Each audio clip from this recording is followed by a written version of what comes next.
नमस्कार। गुजरात हाईकोर्ट का कल ऑर्डर आया कि देश के लोग जो हैं वो प्रधानमंत्री जी की एजुकेशनल क्वालिफ़िकेशंस के बारे में जानकारी नहीं ले सकते। इससे पूरा देश एक तरह से स्तब्ध है। नमस्कार, पुनः एटी भिडिओ मैं आपलोक स्वागतम जनालो। आपलोके प्रथम भागखिनि शुना पाले সেইজন হল দিল্লী মুখ্যমন্ত্ৰী অৰবিন্দ কেজৰিৱাল ডাঙৰীয়া। তেওঁ যিখিনি কথা কৈছে যে গুজৰাট হাইকোৰ্টে প্ৰধানমন্ত্ৰী যেটো কোৱালিফিকেশ্যনৰ বিষয়ে জানিব বিচাৰিছিল তেওঁ খাৰিজ কৰিছে যে কোৰ্টৰ পৰা খাৰিজ কৰিছে এটো জানিব নোৱাৰে। একচুয়ালি তেওঁ কথাটো কোৱাৰ লগে লগে এটো কৈছে যে দেশৰ জনতাই প্ৰধানমন্ত্ৰী কোৱালিফিকেশ্যন কিমান আছে সেইটো জানিব নোৱাৰে বুলি মানে কৈছে বুলি কৈছে। কিন্তু ইয়াত এটা মেইন গুৰুত্বপূৰ্ণ কথা ৰাজনৈতিক কথাবিলাক অলপ বেলেগ ধৰণৰ হয়। মই কোনো দলৰ সমৰ্থক নহয়, মই না কংগ্ৰেছৰ হয় না বিজেপিৰ হয়। যিজন মই মানে যিজন দলত মোৰ যদি কোনো ভাল পছন্দৰ হয় মই তেওঁকে ভোট দিওঁ। তেওঁ হয়তো কংগ্ৰেছো হ'ব পাৰে, তেওঁ হয়তো বিজেপি হ'ব পাৰে, তেওঁ হয়তো আম আদমি পাৰ্টি হ'ব পাৰে, তেওঁ হয়তো অসম গণ পৰিষদো হ'ব পাৰে, যিকোনো হ'ব পাৰে। কিন্তু মই এই ভিডিঅ'টো কিয় বনাইছোঁ, কোনোবা দলক আপোনালোকে যদি ভাবে যে মই এজন কাৰোবাৰ দলৰ হৈ পেলাই বনাইছোঁ তেতিয়াহ'লে এইটো ভুল বুজিব। বন্ধুসকল, এই ভিডিঅ'টোত তেওঁ যিটো কথা ক'লে কিন্তু একচুৱেলি জনতাই আজিলৈকে প্ৰশ্নই কৰা নাই যে প্ৰধানমন্ত্ৰী কোৱালিফিকেশ্যন কিমান। আৰু প্ৰধানমন্ত্ৰী কোৱালিফিকেশ্যন আমাক নালাগে, বৰ্তমান মোক নালাগে বা পাৰ্চনেলি মোক নালাগে, বেলেগ লাগে যদি মই নাজানো। কাৰণ আজি যিজন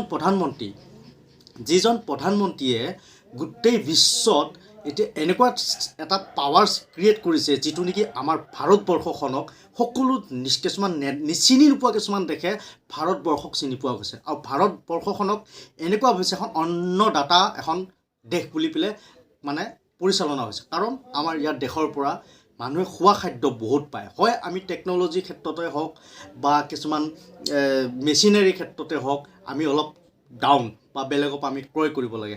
কিন্তু আমাৰ ইয়াৰ পৰা বহুত বাসমতি চাউল, বহুত ঘেঁহু ইয়াৰ পৰা বাহিৰত ৰপ্তানি হয়। গতিকে সেই দেশৰ প্ৰধানমন্ত্ৰীক আপুনি যদি কোৱালিফিকেশ্যন সোধে সেইটো একচুৱেলি অৰবিন্দ কেজৰিৱাল ডাঙৰীয়াৰ ভুল হয়। তেওঁ কৈছে দেশৰ জনতাই নাজানে। একচুৱেলি তেওঁ এইটো ৰাজনীতি কৰিছে, তেওঁ পাৰ্চনেলি জানিব বিচাৰিছে। কাৰণ তেওঁ ইমান শিক্ষিত, এজন অৰবিন্দ কেজৰিৱাল ডাঙৰীয়া বহুত শিক্ষিত হয়। গতিকে তেওঁ এইটো ভাবিছে মই ইমান শিক্ষিত হৈ তেওঁৰ CM হৈ আছোঁ, গোটেই অসমত বা গোটেই ভাৰতত তেওঁ বিস্তাৰ কৰিব বিচাৰিছে তেওঁৰ দলটো। হয় তেওঁ যদি ভাল কাম কৰে অসম কি গোটেই ভাৰতবৰ্ষই তেওঁক আঁকোৱালি ল'ব। কিন্তু বৰ্তমানত আমাৰ প্ৰধানমন্ত্ৰী যিজন হয় সেইজন দেশৰ মুৰব্বী হয়। আৰু সেই দেশৰ মুৰব্বীজনক যেতিয়া আপুনি পাৰ্চনেল প্ৰশ্ন সুধিব বা আপুনি যেতিয়া নেকি তেওঁক কোৱালিফিকেশ্যন সুধিব, একচুৱেলি এইটো মই নহয় সকলোৱে জানে যে সেইটো ইনচাল্ট কৰা হয়। আপুনি ৰাজনীতি কৰক, বোকা চিটুৱাচিটি কৰক, আপোনাৰ পাৱাৰ আহিবলৈ আপোনালোকে ৰাইজৰ কাৰণে কাম কৰক, আপোনালোককো ভোট দিব। কিন্তু এজন দেশৰ প্ৰধানমন্ত্ৰীক মুৰব্বী হিচাপে বিদেশত যেতিয়া নেকি মিটিঙত যায় তেতিয়া আপুনি চাব তেওঁক কিমান সন্মান কৰে। ইয়াৰ কাৰণ মই কেইটামান কথা ক'ম, আপোনালোকে ভিডিঅ'টো ভাল কৰি স্ক্ৰিপ্ট নকৰি কিনে চাব, তেহে বুজিব। আগত যিবিলাক প্ৰধানমন্ত্ৰী আছিল মই নকওঁ বেয়া, সকলো ভাল আছিলে। সকলোৱে বিদেশত যায়, বিদেশৰ যিটো প্ৰধানমন্ত্ৰী হওক ৰাষ্ট্ৰপতি হওক সিহঁতৰ লগত ধুনীয়া কৰি কথা পাতে। কিন্তু আপুনি একো বুজি নাপায়, কাৰণ আমাৰ ভাৰতবৰ্ষত বহুতে ইংলিছ নাজানে, আমিও ভালকৈ বুজি নাপাওঁ ইংলিছ।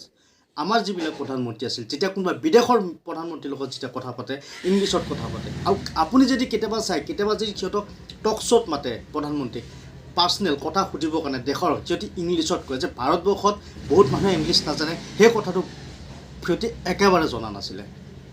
যেতিয়া ইংলিছত কয় কি কৈ গ'ল আমি একো বুজি নাপালোঁ। এতিয়া যিজন প্ৰধানমন্ত্ৰী আছে যোনখন দেশতে নাযাওক, আমেৰিকাত যাওক, ৰাছিয়াত যাওক, UKত যাওক, আপুনি চাব তেওঁ নিজৰ ভাষাতে ভাষণ দিব, যাতে ভাৰতবৰ্ষত এনেকুৱা বহুত মানুহ আছে মই কি ভাষণ দিছোঁ সিহঁতৰ আগত সেইটো শুনক। সেইটো কাৰণে মই গৌৰৱ কৰোঁ যে ভাৰতবৰ্ষৰ প্ৰধানমন্ত্ৰীয়ে বাহিৰত যায় হিন্দীত ভাষণ দিয়ে আৰু গোটেই ভাৰতবৰ্ষৰ মানুহে বুজি পায় গলিলৈকে। সেইজন প্ৰধানমন্ত্ৰীক মই চেলিউট দিছোঁ। সেইজন প্ৰধানমন্ত্ৰীক আপুনি কোৱালিফিকেশ্যন সুধিব, আপুনি ইংলিছ বহুত জানিব পাৰে, আপোনালোকে ইংলিছ বহুত ক'ব পাৰে। বিদেশত যাই কিনে ইংলিছ কিয় বকি আহে, হিন্দীত কওক। আজিকালি ইমান ধুনীয়া ছিষ্টেম ওলাইছে, আপুনি হিন্দীত কৰিব, সিফালে অনুবাদ হৈ তেওঁৰ ভাষাত তেওঁ বুজি পাব। আজি দেশত প্ৰধানমন্ত্ৰী মোদী ডাঙৰীয়াই এইটোৱে কৰি আছে, আমিও বুজি পাই আছোঁ। ডনাল্ড ট্ৰাম্পৰ লগত কি কথা হৈছিল আমি শুনি আছোঁ। আজি বৰ্তমানৰ যিজন ৰাষ্ট্ৰপতি হয় আমেৰিকা বাইডেনৰ লগত কি কথা পাতিছে আমি শুনি আছোঁ। ৰাছিয়াৰ প্ৰধানমন্ত্ৰীৰ লগত কি কথা পাতে আমি শুনি আছোঁ, আফগানিস্তানত কি কথা পাতে আমি শুনি আছোঁ, চাইনাত যাওঁতে কি কথা আমি শুনি আছোঁ, চব হিন্দীত। গতিকে এইবোৰকে গৌৰৱ কৰিব পাৰি, এইবোৰক লৈ কিনে আমি গৌৰৱ কৰোঁ। গতিকে মই ভাবোঁ এজন প্ৰধানমন্ত্ৰী কোৱালিফিকেশ্যন কি আমি যদি বিচাৰোঁ সেইটো অধিকাৰ নাই, আপুনি CM হ'লেও অধিকাৰ নাই, সেইটো জনা উচিত। কাৰণ এজন প্ৰধানমন্ত্ৰী দায়িত্বত থকা সময়ত তেওঁ যদি আপুনি কোৱালিফিকেশ্যনৰ কথা সোধে সেইটো ইনচাল্ট কৰাৰ নিচিনা হয়।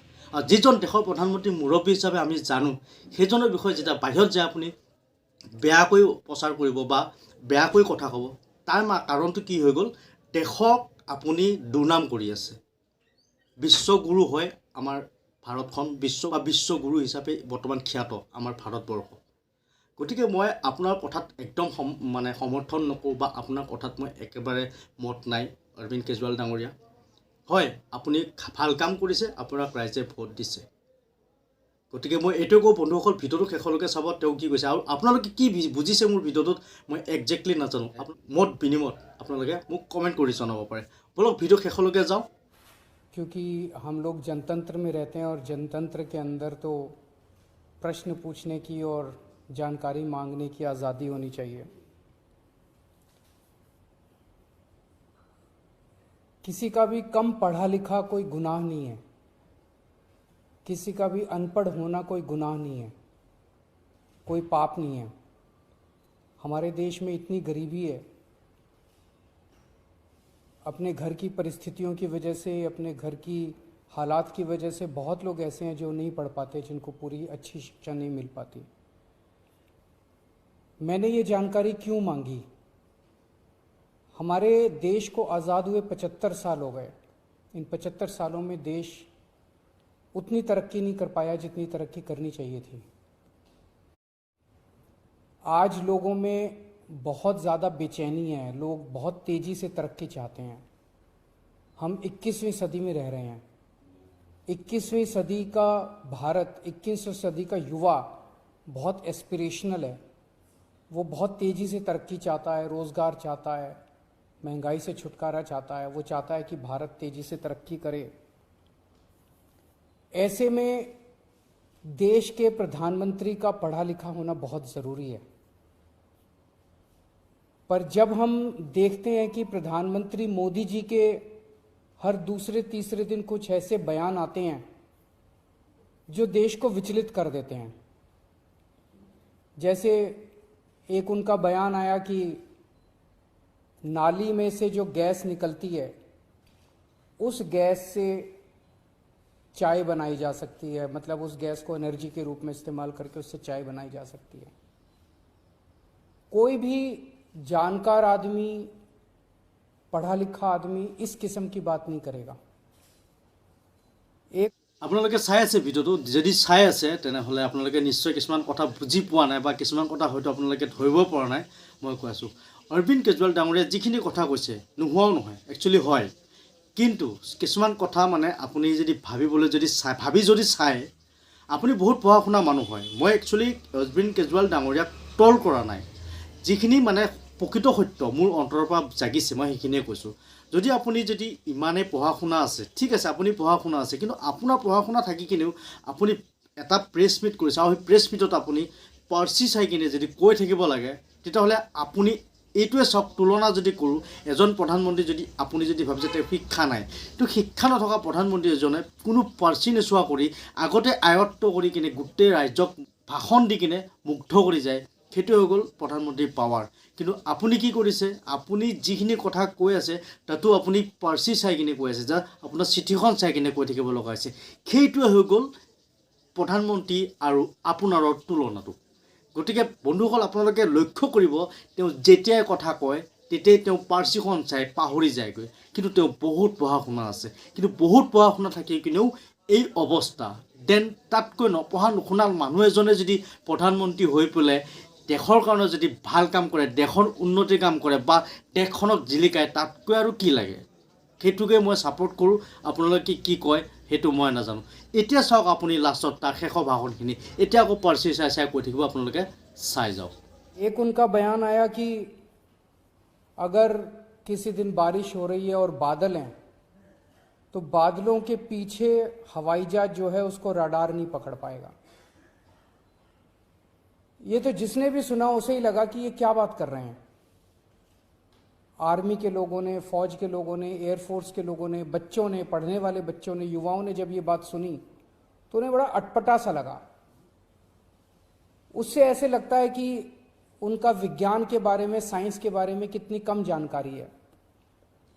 कनाडा गए, वो कनाडा में उन्होंने कुछ वो कहने की कोशिश कर रहे थे, a+b² আপোনালোকে ভিডিঅ'টো চাই আছে, বেয়া নাপাব মই মাজতে ব্ৰেকিং দিলোঁ, কাৰণ আপোনালোকে নিশ্চয় জানে যে বৰষুণ যদি পৰে বহুত বা বাদল মানে তেওঁ যিটো ক'লে আৰু সেইখিনি যদি তেনেকুৱা যদি হয় নিশ্চয় ৰাডাৰে ধৰিব নোৱাৰে। ধৰিব যদি পাৰিলে হয় তেতিয়াহ'লে আমাৰ ফ্লাইটবিলাক আৰামছে নামি যাব পাৰিলে হয়।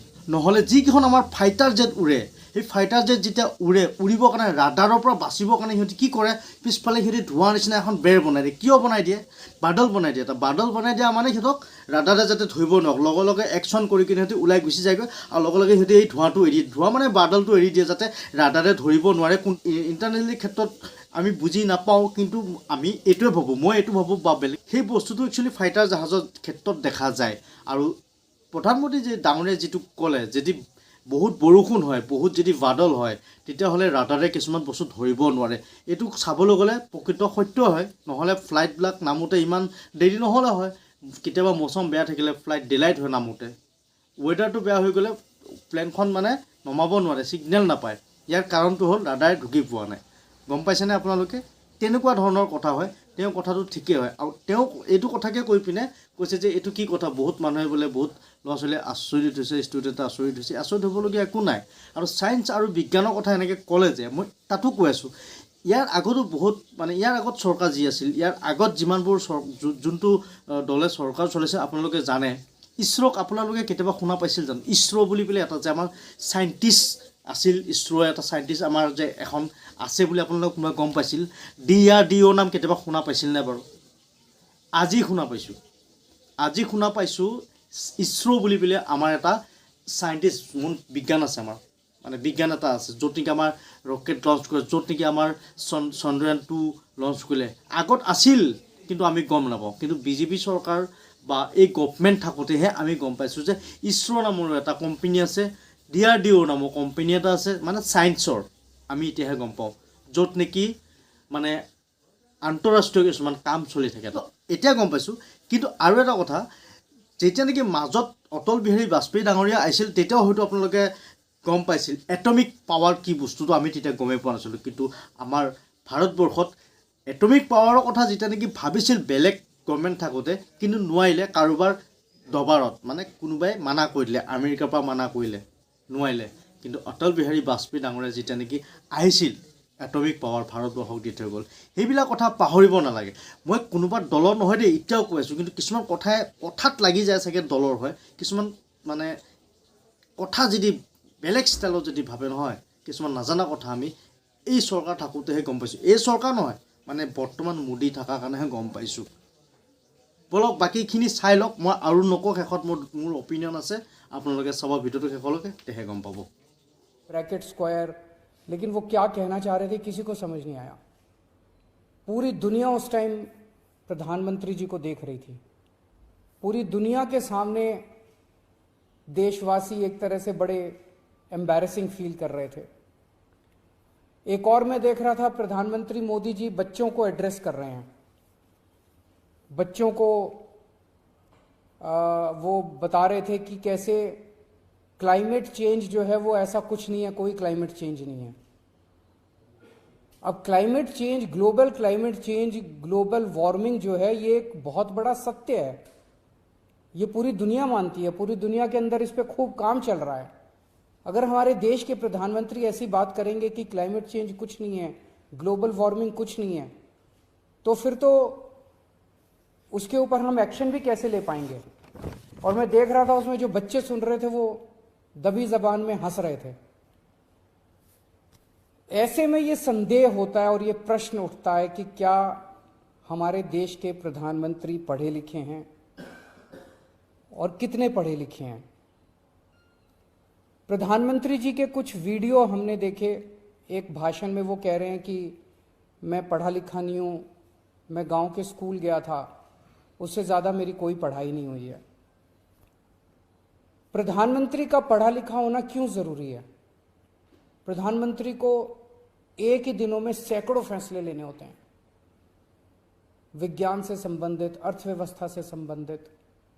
अगर प्रधानमंत्री पढ़े लिखे नहीं होंगे तो ये अफसर आके, तरह तरह के किस्म किस्म के लोग आके उनको बहला के कहीं भी दस्तखत करवा के ले जाएंगे, कहीं भी कुछ भी पास करवा के ले जाएंगे। ৰ'ব মই একচুৱেলি কথাটো শুনা পাই আছিলোঁ, তো শুনা পাই থাকোঁতে মোৰ অকণমান মনটো বেয়া লাগি গ'ল, সেইকাৰণে মই ব্ৰেক দি দিলোঁ, বেয়া নাপাব। প্ৰধানমন্ত্ৰী যেতিয়া নেকি ক'লে যে তেওঁ যেতিয়া প্ৰধানমন্ত্ৰীজন পঢ়া শুনা নাথাকে, যিকোনো মানুহ আহি পিনে চেকত চাইন মাৰি কিনে পইচা লৈ কিনে গুচি যাব বা কিবা এটা ক'লে, আপোনালোক হয়তো নিশ্চয় শুনা পালে।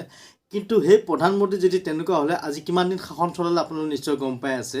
আজি 5 বছৰ চলাই নেক্সট 5 বছৰ গুচি গৈছে, আৰু এতিয়া 5 বছৰ আৰু শাসন চলাব নৰেন্দ্ৰ মোদী, আপুনি চাই থাকক।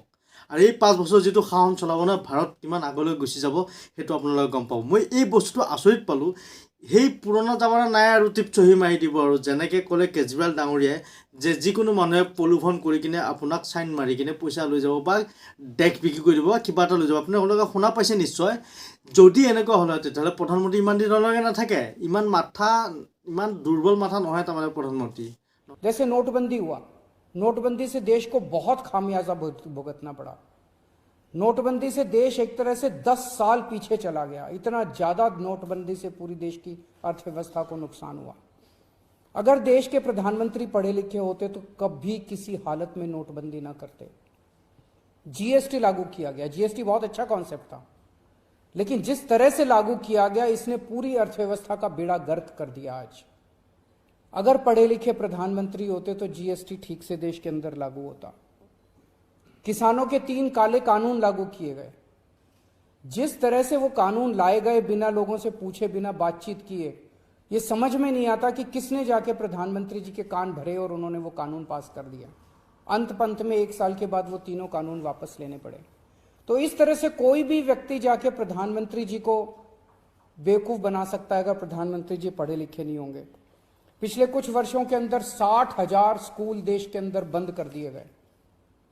देश की आबादी एक तरफ बढ़ रही है, स्कूल तो बढ़ने चाहिए थे, लेकिन 60,000 स्कूल बंद कर दिए गए। इसका मतलब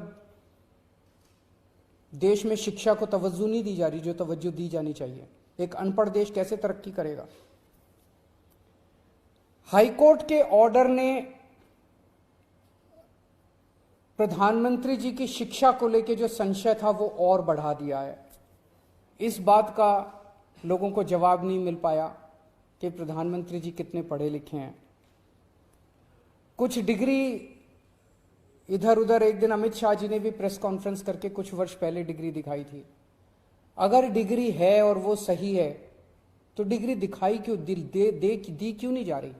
गुजरात विश्वविद्यालय, दिल्ली विश्वविद्यालय डिग्री क्यों नहीं दे रहे? उनकी जानकारी क्यों नहीं दे रहे? तो लोगों के मन में 2 ही आंसर है क्यों नहीं दे रहे। एक ही हो सकता है इसलिए नहीं दे रहे क्योंकि अहंकार है कि मैं क्यों दूं, मेरी डिग्री मांगने वाले ये कौन होते हैं, इनकी औकात क्या है। पर जनतंत्र के अंदर इस तरह के प्रश्न तो ठीक नहीं है, इस तरह का अहंकार तो ठीक नहीं है। अगर जनता मांगती है तो देनी चाहिए। और दूसरा प्रश्न जनता के मन में ये उठ रहा है कि डिग्री इसलिए नहीं दे रहे क्योंकि डिग्री हो सकता है फर्जी हो, डिग्री हो सकता है नकली हो। तो ये जनता के मन में कल के ऑर्डर के बाद बहुत सारे अफवाहों का बाजार गर्म है, बहुत सारे प्रश्न खड़े हो रहे हैं। और ये नहीं समझ में आता कि अगर प्रधानमंत्री जी दिल्ली विश्वविद्यालय से पढ़े, गुजरात विश्वविद्यालय से पढ़े, तो गुजरात विश्वविद्यालय को तो सेलिब्रेट करना चाहिए कि हमारा लड़का जो है वह देश का प्रधानमंत्री बन गया। दिल्ली विश्वविद्यालय को तो सेलिब्रेट करना चाहिए कि वो उनकी डिग्री को छुपाने की कोशिश कर रहे हैं। तो आज एक ही प्रश्न है मेरे सामने कि क्या 21वीं सदी के भारत के प्रधानमंत्री पढ़े लिखे होने चाहिए? Does India need an educated PM? आप अगर कोई कंपनी चलाते हैं और अपनी कंपनी के लिए कोई मैनेजर हायर करते हैं, तब भी उसमें लिखते हैं कि he should be MBA qualification लिखते हैं। तो क्या देश को चलाने वाले सबसे बड़े मैनेजर पढ़े लिखे होने चाहिए या नहीं होने चाहिए? अगर आपके कोई प्रश्न है तो। मैंने किसी दिन रिपोर्ट में देखे थे, ये सवाल उठाया गया था और ये कहा भी कि आप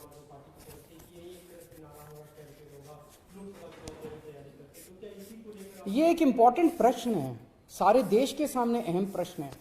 आज भारत बहुत जबरदस्त तरीके से तरक्की कर सकता है। 21वीं सदी का भारत, क्या 21वीं सदी के भारत के प्रधानमंत्री पढ़े लिखे होने चाहिए कि नहीं होने चाहिए, ये प्रश्न है, और ये एक बहुत अहम प्रश्न है। Thank you. গণতন্ত্ৰ দেশত সকলোৱে কথা কোৱা অধিকাৰ আছে। কিছুমান এনেকুৱা প্ৰশ্ন থাকে যিবোৰ আমি ক'ব নোৱাৰোঁ।